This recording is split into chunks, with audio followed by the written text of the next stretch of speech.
श्री स्वामी समर्थ स्वामी भक्तांनो, गुरुवार म्हणजे स्वामींचा वार. अत्यंत पवित्र असा वार आहे आणि तो स्वामी समर्थ महाराजांचा अत्यंत पवित्र दिवस असा मानण्यात येतो.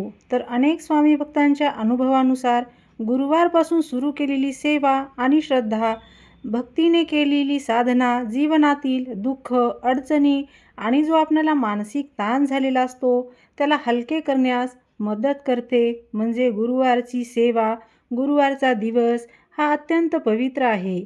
त्यामुळे गुरुवार संपेपर्यंत तुम्हाला कोणकोणत्या सेवा करायच्या आहेत, अशा काही सेवा करायच्या आहेत, त्या कशा करायच्या आहेत, त्यांच्या आपल्या जीवनावर काय परिणाम होणार आहे ते सुद्धा आपण पाहणार आहोत. त्यासाठी गुरुवार संपण्याच्या अगोदरच हा व्हिडिओ नक्की पहा, ऐका.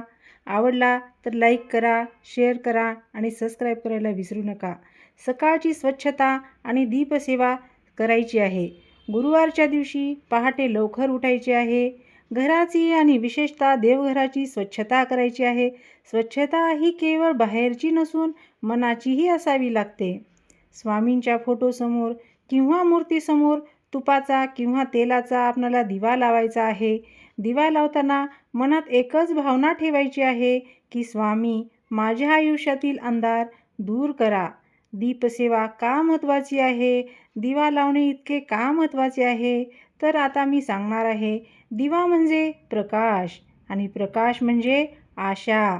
जेव्हा आपण श्रद्धेने दिवा लावत असतो तेव्हा आपल्यातील नकारात्मक विचार हळूहळू कमी होण्यास मदत होत असते.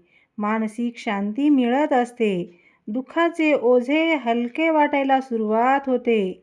श्री स्वामी समर्थांचा नामजप करायचा आहे. गुरुवारी किमान 108 वेळा तरी श्री स्वामी समर्थ हा मंत्र जपायचा आहे. शक्य असेल तर 11 माळा जपल्या तर अत्यंत उत्तम. तुमच्या वेळेनुसार तुम्ही जप किती करायचा हे ठरवू शकता. जर तुमच्याकडं वेळ कमी असेल तर तुम्ही 108 वेळा म्हणा किंवा दिवसभर मनातल्या मनात म्हणलो तरी पण चालेल. नामस्मरण करताना घाई करायची नाही. प्रत्येक वेळेस मंत्र उच्चारताना स्वामी आपल्या जवळ उभे आहेत, आपल्या पाठीशी आहेत उभे, अशी भावना ठेवायची आहे. नामजपाचे परिणाम काय होतात तर मन स्थिर होण्यास मदत होत असते. भीती कमी होत असते. नकारात्मक ऊर्जा दूर होत असते. आत्मविश्वास वाढायला मदत होते.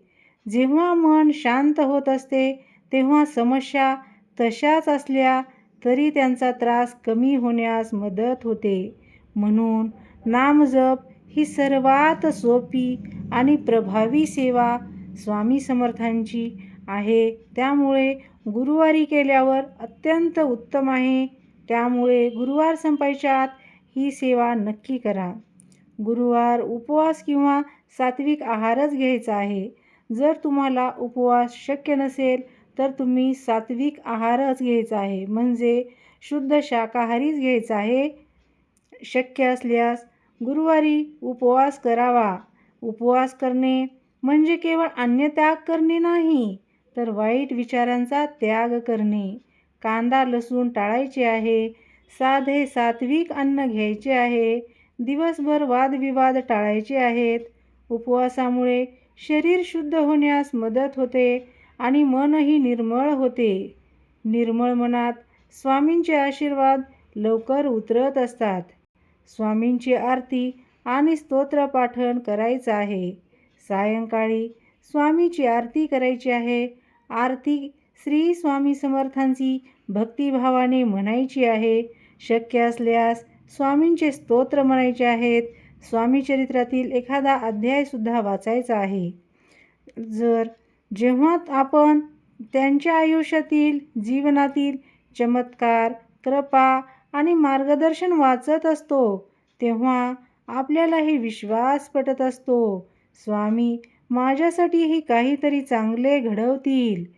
विश्वास हीच दुःखावरची सर्वात मोठं औषध आहे. अन्नदान आणि दयाभावाची सेवासुद्धा करायची आहे. गुरुवारी शक्य असल्यास एखाद्या गरजूंना अन्नदान करायचं आहे. पक्ष्यांना दाणे टाकायचे आहेत. गाईला चारा द्यायचा आहे. सेवा करताना फोटो काढण्यासाठी करायची नाही, तर ती मनापासून सेवा करायची आहे. स्वामींना सर्व जीवामध्ये पाहायचे आहे. जेव्हा आपण इतरांचे दुःख कमी करण्यास मदत करतो, तेव्हा आपल्या दुःखाचा भार हलका होत असतो. दयाभाव हीच खरी स्वामी सेवा असते. पिवळ्या रंगाचं गुरुवारी काय महत्त्व आहे? तर गुरुवार हा गुरुचा दिवस असतो. त्यामुळे शक्य असल्यास पिवळे वस्त्र परिधान करायचे आहेत किंवा घालायचे आहेत, किंवा देवाला पिवळे फूल वाहायचे आहे किंवा अर्पण करायचे आहे. पिवळा रंग सकारात्मक ऊर्जा देणारा आहे. ज्ञान आणि आशेचे प्रतीक असणारा पिवळा रंग आहे. ही छोटी कृती मनात श्रद्धा निर्माण करत असते. श्रद्धेमुळेच कृपा अनुभवायला येते. मनातील राग, मत्सर सोडायचा आहे. खरी सेवा म्हणजे मन शुद्ध करणे.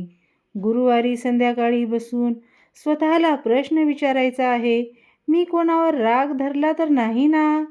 मी कोणाबद्दल मत्सर करत आहे का नाही? कोणाला दुखावले तर नाही ना? मनापासून क्षमा मागायची आहे. क्षमा द्यावी. राग आणि मत्सर हे दुःखाचे मूळ कारण असतात. ते दूर झाले की आयुष्य हलके वाटत असते.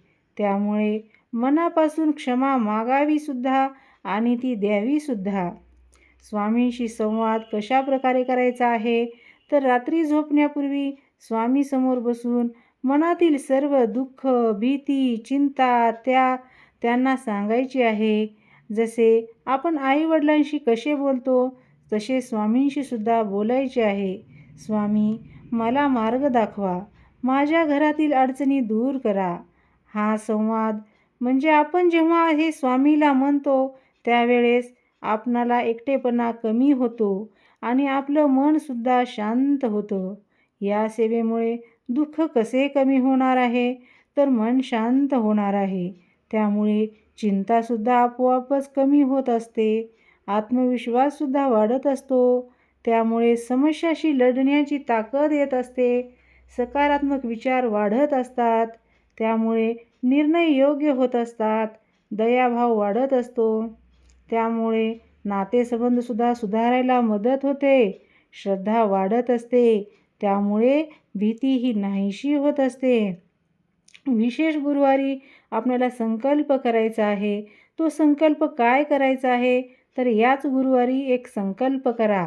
मी पुढील 11 गुरुवार स्वामींची नामजप, दीपसेवा आणि अन्नदान करीन. सातत्य हेच यशाचे गुपित असणार आहे आणि आहे सुद्धा. स्वामी भक्तांची परीक्षा घेतात, पण भक्तांना एकटे सोडत नाहीत. कधी कधी आपल्याला वाटते, माझ्या आयुष्यात इतके दुःख का आहे? पण लक्षात ठेवा, प्रत्येक अंधारानंतर प्रकाश येतोच. प्रत्येक संकटानंतर समाधान येतेच. स्वामी म्हणत असतात, घाबरू नकोस, मी तुझ्या पाठीशी आहे. जेव्हा ही भावना मनात दृढ होते, तेव्हा दुःखाचे रूपांतर हे धैर्यात होत असते. आता स्वामींचा शेवटचा संदेश काय आहे?